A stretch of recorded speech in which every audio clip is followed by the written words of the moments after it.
Tepat setelah Higuchi menjalani pengobatan, tubuhnya kini terlihat dipenuhi perban yang membuatnya seperti mumi setelah pertarungan. Dua pengawalnya justru lebih menyarankan Higuchi agar dia dirawat di rumah sakit. Dengan luka yang seperti itu, Higuchi seharusnya beristirahat. Namun bos grup Sento itu menolak. Dia bersikeras ingin melihat jalannya pertarungan hingga selesai.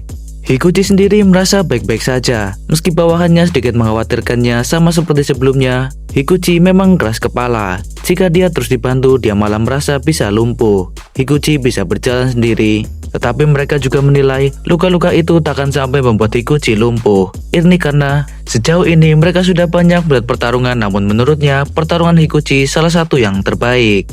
Higuchi seseorang yang keren dan hebat. Itulah mengapa mereka akan terus mengikutinya. Mendengar pujian dari dua bawahannya itu, Higuchi segera merokok uang dari saku lalu memberikannya pada mereka untuk membeli ramen. Keduanya pun kegirangan karena Higuchi memberi mereka 5.000 yen. Padahal Higuchi tak berniat memberi mereka sebanyak itu, hanya 500 yen, namun yang diberikan justru 5.000 yen. Dan selamat datang di Mangaversa. Inilah chapter 127, darah, keringat, dan air mata. Petarung terakhir dari kubu Taorushi adalah Murata Shogo, dan di kubu Manji mempercayakan sepenuhnya pada Bisuko. Partai utama yang mempertemukan orang terkuat Manji menghadapi pemimpin dari aliansi Emot Armamen yang memulai semua permasalahan ini menimbulkan ketegangan.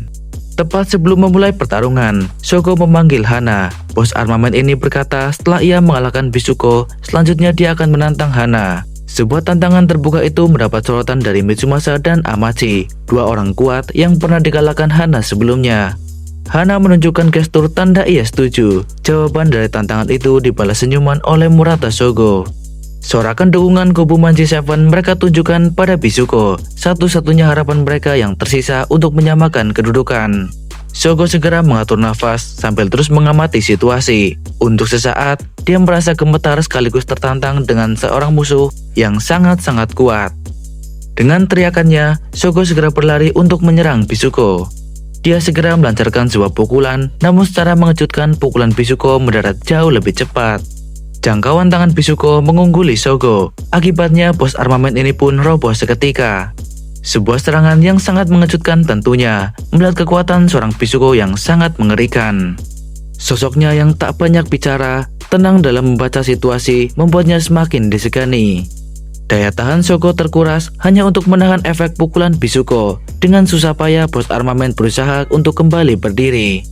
Kemudian, Shogo mengatakan dia tak bisa banyak mengingat setelah pukulan pertama itu. Jika berpikir kembali ke pertarungan, sebagian besar hasil pertarungan sangat dipengaruhi oleh pukulan pertama Bisuko. Namun meski begitu, Shogo tak langsung menyerah. Dia bangkit kembali lebih dari 4 kali untuk menghadapi Bisuko. Sementara semua orang terkejut ketika menyaksikan pertarungan bos armamen generasi ke-7 dan dia memang benar-benar pria sejati. Kemudian sampai di mana pertarungan itu pun berakhir, salah seorang dari mereka sudah tak bisa lagi memberi perlawanan. Murata Shogo tumbang setelah perlawanan luar biasa yang ia tunjukkan. Hal itu disampaikan Sera ketika melihat determinasi Shogo untuk mengalahkan Bisuko. Bukannya dia lemah, namun hanya saja sosok Bisuko sekuat monster. Tepat setelah pertarungan itu, suasana ruangan tersebut kembali hening dan ketegangan semakin menjadi setelah skor kembali berimbang. Kini sebagai seorang pengadil, Nagasawa berhak mengambil keputusan. Dia menyampaikan hasil pertarungan sejauh ini, yang mana hasilnya 3 kemenangan dan 3 kekalahan. Untuk itu, Nagasawa sempat menawarkan pertarungan diakhiri dengan hasil imbang. Sempat terjadi momen canggung ketika mendengar penawaran Nagasawa untuk menyelesaikan pertarungan. Namun, tentu pemikiran ini menimbulkan pro dan kontra. Seperti halnya Hiruma yang tak bisa menerima pertarungan berakhir dengan imbang. Meski Muneharu pun keberatan, tetapi Nagasawa sempat menentang karena tak ada yang bisa mereka lakukan setelah ini. Walaupun dari Manji masih ada Hiruma dan Taorushi, masih memiliki nama Muneharu sebagai perwakilan. Nakano dan Shibaki sempat menentang keputusan itu. Mereka mencemaskan kondisi Hiruma yang bisa saja mati jika tetap memaksakan. Sebagai orang yang terkenal temperamental, Hiruma bersikeras untuk tetap bertarung. Dia bahkan mengonfirmasikan hal itu pada Muneharu. Sebagai pria, Muneharu membenarkannya. Akan tetapi, bos emot ini meminta Hiruma berpikir kembali. Kondisi Maekawa masih belum pulih. Tulang rusuknya begitu sakit, Sementara Hiruma juga sedang kritis. Hiruma lagi-lagi meminta kejelasan, sedangkan Maekawa menolak dengan halus. Hiruma sempat menyinggung Muneharu sebagai orang yang takut, dan seketika bos emot ini terdiam. Dia pun tersulut emosi ketika Hiruma menyebutnya takut, dan ia pun langsung meminta pertarungan segera dilakukan. Namun di tengah kegaduhan itu, Hana tiba-tiba muncul di antara keduanya. Dengan satu gerakan andalan, Hana memukul Muneharu dan Hiruma secara bergantian. Keduanya jelas kesakitan, cukup untuk membuktikan seberapa parah luka mereka. Hana mengingatkan mereka hanya terbawa emosi dan adrenalin sampai tak memikirkan kondisi tubuh. Jika tetap dipaksakan separah-parahnya, mereka bisa saja mati. Terlebih mereka bukanlah seorang yakuza, mereka hanya seseorang yang sedang dalam tahapan puncak remaja. Kehidupan terbaik harus dinikmati, bukannya memilih bertarung untuk mati. Higuchi mulai bersuara. Dia tak puas jika pertarungan diakhiri dengan hasil imbang. Bahkan Abo memiliki ide yang gila. Satu-satunya cara yang terbaik adalah dengan bertarung ramai-ramai. Usulan yang justru menambah korban berjatuhan. Disinilah letak kebijaksanaan seorang Hana. Dia akan membiarkan Maekawa dan Hiruma menyelesaikan, namun dengan gunting batu kertas. Sebuah ide yang tentunya sama sekali tak terpikirkan oleh semua yang ada di dalam ruangan. Beragam reaksi pun bermunculan. Mereka mengira ide itu hanya sekedar bercanda, seakan semua pertarungan itu sia-sia.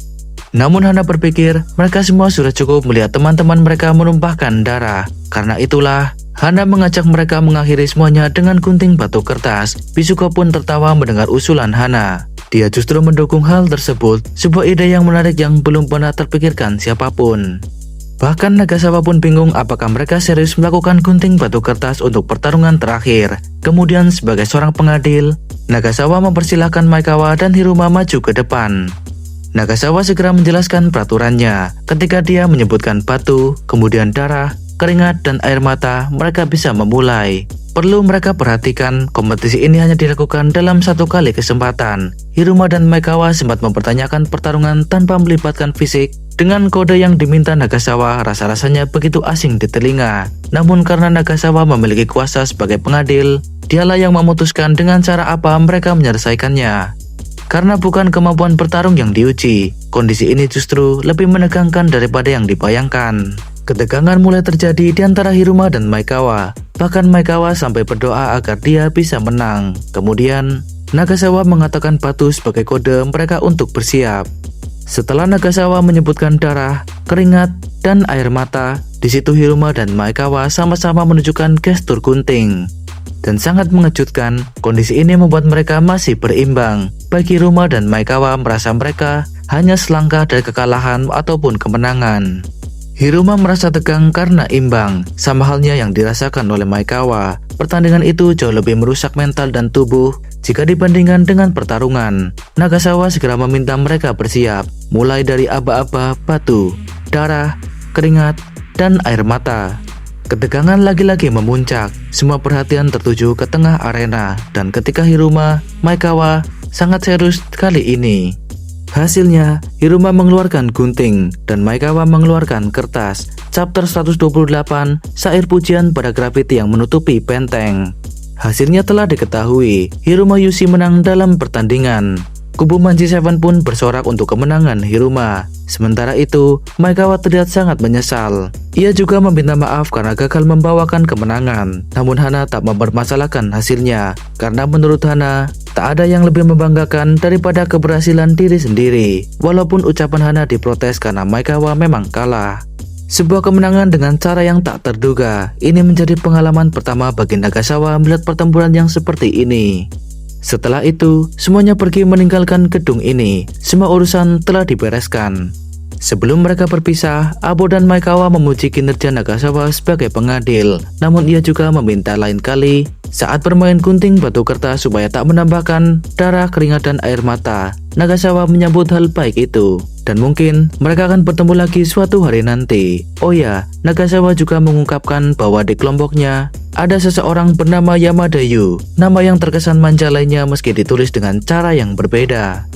Abo lalu mengklarifikasi di aliansi Hasu benar-benar tak ada orang bernama Goriki Ayame pada Nagasawa. Dan beruntungnya tidak. Saat itu Amachi berjalan menjauhi para berandalan Torushi. Meskipun armamen telah menunggu dan membawakan mobil. Namun Amachi menolak karena ia tak berpikir untuk bergabung di satu mobil dengan orang-orang dari armamen. Sera pun bingung bagaimana caranya Amachi pulang ke kota. Namun apapun itu, Amachi seolah tak mempedulikan perkataan Sera. Ya, Amachi tetaplah Amachi. Sama seperti biasanya, dia memang keras kepala. Sedangkan Tsukishima Hana juga dipanggil Bisuko. Dia mengatakan akan ke Tohorushi untuk mengembalikan payung yang sebelumnya dia pinjam. Hana sempat bingung dengan maksud dari payung, sampai Mitsumasa menegurnya. Setelah dipikir-pikir kembali, Hana pun akhirnya mengerti. Kapanpun dia akan menunggu kunjungan Bisuko berikutnya. Bisuko lantas tersenyum mengetahui tantangannya diterima. Lalu ia pun memalingkan wajah dan melangkah pergi. Amachi Hisashi masih begitu sulit untuk diprediksi. Dia memang menolak tawaran tumpangan dari armamen, namun ini karena Amachi merasa dia memiliki teman-temannya sendiri. Muroto Komei, Naito bersaudara, Daito Takashi, dan Gaga adalah teman-teman yang selalu mendukung Amachi. Keesokan harinya kita kembali ke kota Tohorushi. Di salah satu jalanan kota, tempat yang tak asing lagi di telinga, penginapan Umehoshi bersaudara. Ada Mary yang terlihat sangat emosi walaupun hari masih pagi. Alasannya karena pantat Mary digigit peliharaan Masashi Deniro hingga celananya sobek. Mary menegur kakaknya itu karena seperti tak becus dalam mengurus anjingnya. Tetapi Masashi justru mengomentari pakaian aneh lainnya yang dipakai Mary. Lagi pula menurut Masashi, Deniro tak akan menyerang kecuali orang itu adalah orang asing. Dan di rumah mereka tak ada orang aneh selain adiknya sendiri. Mary sempat tertawa sebelum keduanya lagi-lagi terlibat dalam perkelahian. Seperti hari-hari biasanya, keluarga Umehoshi selalu disibukkan di pagi hari, terutama karena kebiasaan Sakota yang buang air besar di toilet lantai 2 membuat bau yang tak sedap hingga ke penjuru ruangan. Namun di hari ini, Sakota yang sedang berkaca merasa hari ini akan menjadi momen luar biasa dalam hidupnya. Satu-satunya orang yang tak pernah merasakan ketenangan dan kedamaian di rumah adalah Tora. Beberapa dari mereka, seperti Takumi, sudah jarang sarapan bersama. Dia harus tetap bekerja sehingga meminta Hana menghabiskan jatah sarapannya. Dan Hana dengan porsi makan yang besar di pagi hari selalu menyambut baik kabar itu, rahasia dari kekuatan yang besar. Setelah menghabiskan sarapan, Tora segera mengajak Hana untuk pergi ke sekolah. Awalnya Hana meminta waktu untuk menambah porsi namun dicegah Tora. Susuran, sekolah yang dipenuhi coretan grafiti di setiap tembok dengan kesan kumuh. Namun di balik coretan itu tersembunyi pesan dari mereka, siswa-siswa nakal yang menempatkan diri dalam kebebasan. Maka sekarang, mari kita berbicara tentang siapa itu siswa pindahan yang masuk susuran. Di saat orang-orang besar di kota tengah bertarung dengan Manji. Namanya Miyamoto Sanmon atau yang dikenal sebagai Rocket. Pertama, Rocket mengalahkan juara Freshman War susuran tahun ini, Sajima Yosuke. Sejenak orang-orang di susuran membicarakan hal tersebut. Namun di ronde kedua, Rocket kalah dengan mudah di tangan Sajima, dan sekarang kisah itu pun seakan mereda. Namun Sajima merasakan bahwa kekalahan Rocket dengan mudah seakan memiliki maksud lain. Tak akan lama lagi, Miyamoto Sanmon dan Sajima Yosuke akan menjadi orang-orang yang menguasai susuran di generasi selanjutnya. Namun sekarang, di atap susuran, Rocket terlihat sedang tidur di sana. Rocket pun terganggu ketika tidur mendengar suara Sajima begitu memekakan telinga. Lagi-lagi Rocket harus diganggu oleh freshman susuran yang merepotkan. Sajima juga merasa terganggu karena Rocket rebahan di tempat para petinggi susuran, padahal tempat itu milik Daisen Tsutomu, sophomore susuran atau yang dikenal sebagai Tetsuan Tsutomu. Rocket pun tahu siapa sosoknya. Sophomore dengan kekuatan pukulan begudanya itu memang terlihat sosok yang berbahaya.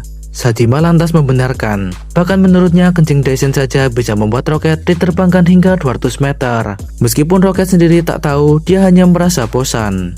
Terlepas dari itu, Rocket juga telah menyambangi para senior susuran. Sebagian besar telah ia temui, termasuk bos Sajima, Tsukishima Hana, kecuali satu nama yakni Hanaki Kuriko. Rupanya Rocket tak pernah mendengar nama Hanaki Kuriko sebelumnya. Hal ini justru membuat Sajima merasa lega, karena ia meyakini cepat atau lambat, Rocket akan merasakan pertemuan yang tak terlupakan ketika bertemu dengan sang Raja Iblis susuran. Terlepas dari itu, Rocket tahu kedatangan Sajima menemuinya memiliki maksud lain. Disitulah Sajima mengatakan pertarungan terakhir mereka terasa begitu aneh karena Rocket seakan mengalah darinya. Rocket hanya berkata bahwa Sajima memang lebih kuat dari dirinya. Dan hanya itu. Namun tentu ini tak akan memuaskan seorang Sajima. Lebih daripada itu, tembok di susuran terlihat begitu kotor dengan grafiti yang menutupi seluruh sekolah. bahkan tak ada yang peduli dengan hal itu. Di sini Sajima sebagai pecinta susuran memberikan satu fakta yang mana jiwa susuran telah mengakar dengan baik dalam dirinya. Lebih dari apa yang terlihat, susuran bukanlah tempat yang kotor. Semua grafiti yang menutupi tembok sekolah adalah bukti kebebasan mereka. Sebuah simbol pembangkangan kepada siapapun yang mencoba membuat mereka tunduk. Sebuah filosofi kuat dari mereka, para gagak. Makna yang terkandung jauh lebih dalam. Deklarasi tekad mereka di mana ini berarti berandalan susuran akan terus melawan hingga nafas terakhir. Sajima melihat Rocket hanya belum mengerti seberapa menakjubkannya susuran, tempat di mana orang-orang hebat berkumpul di satu tempat yang sama. Karena itu ia meminta Rocket melihat lebih dalam lagi. Rocket sendiri tak menanggapi serius perkataan Sajima. Semua hal yang dia katakan terasa begitu mengganggu, dan Sajima pun sama sekali tak menyalahkan Rocket sebagai siswa pindahan sebelum akhirnya dia meneriakkan nama susuran dengan lantang. Rocket berjalan menuruni tangga dari atap susuran, namun dia dikejutkan ketika melihat seseorang berjalan mendekat ke arahnya. Dia adalah sophomore susuran, pemilik pukulan Bakudan Tetsuan Tsutomu.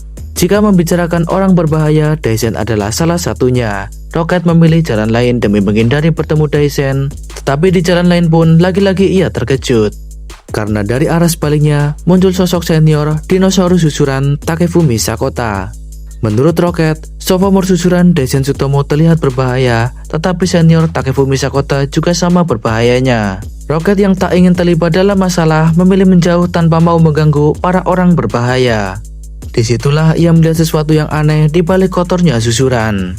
Salah satu ruangan di sudut gedung para senior, ruangan yang tak asing tentunya bagi kita, justru menarik perhatian Miyamoto Sanmon.